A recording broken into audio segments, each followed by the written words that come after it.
Bismillah. Yurgizing tog'a. Qadrdonlar, maxsus texnikada asfalt bosish. Vodiyda yangilik apparatimiz yetib keldi. Xitoydan maxsus keltirilgan ekan. 3 tonna bosimda do'stlar asfaltni, yangi bosilgan asfaltni do'stlar urib beryapti ekan. Nima afzalligi bor? Juda ko'p odamni shikoyati asfalt bostirsa, xo'p, yomg'irda ko'chib ketdi, yozgi kunida quyoshda o'ynab ketdi deydi-yu.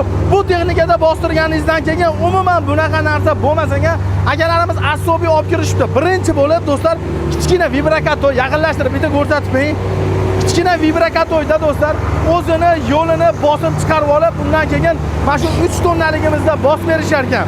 Xudo xohlasa, videomizni oxirigacha tomosha qiladigan bo'lsalar, Andijon Chinobodga yetib kelganmiz do'stlar.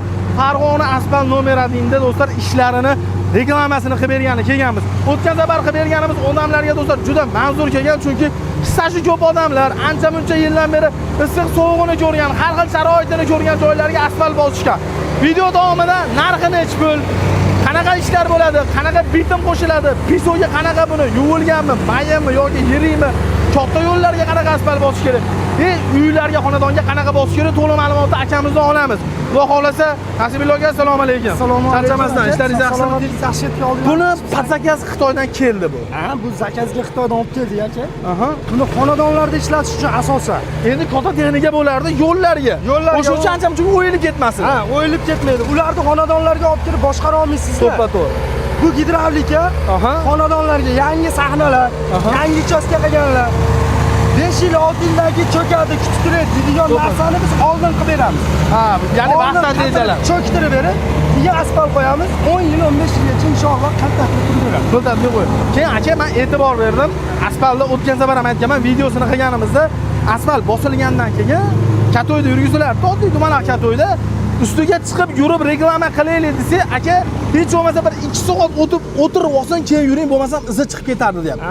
Menga jivoy bosyapsiz, ustida yuribmiz. Sabab press yaxshi bo'lganligidanmi aka? Aka, bunda gers degan narsa bor. Odamlar tushunchalik uchun yerda qimillash baliga oladi. Bu vibratsiya bilan urganda siz aytgan yarim soatlik narsani o'zini ichiga oladi. Hamma yo'q, vibratsiya bilan birga plotnostini qatirib beradigan narsa bu. Aka, pisoy, qanaqa pisoy?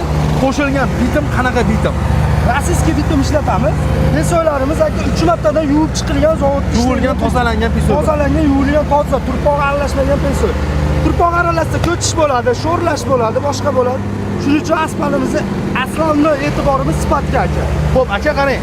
Bu endi hozir ko'chaga bosilyapti, va xonadonni egasi qildiryapti degan bo'lsa, xonadonga qanaqa asfalt tavsiya qilib bosib berasiz? Katta yo'l bo'ladigan bo'lsa, qanaqa bosib berasiz? Katta yo'llarga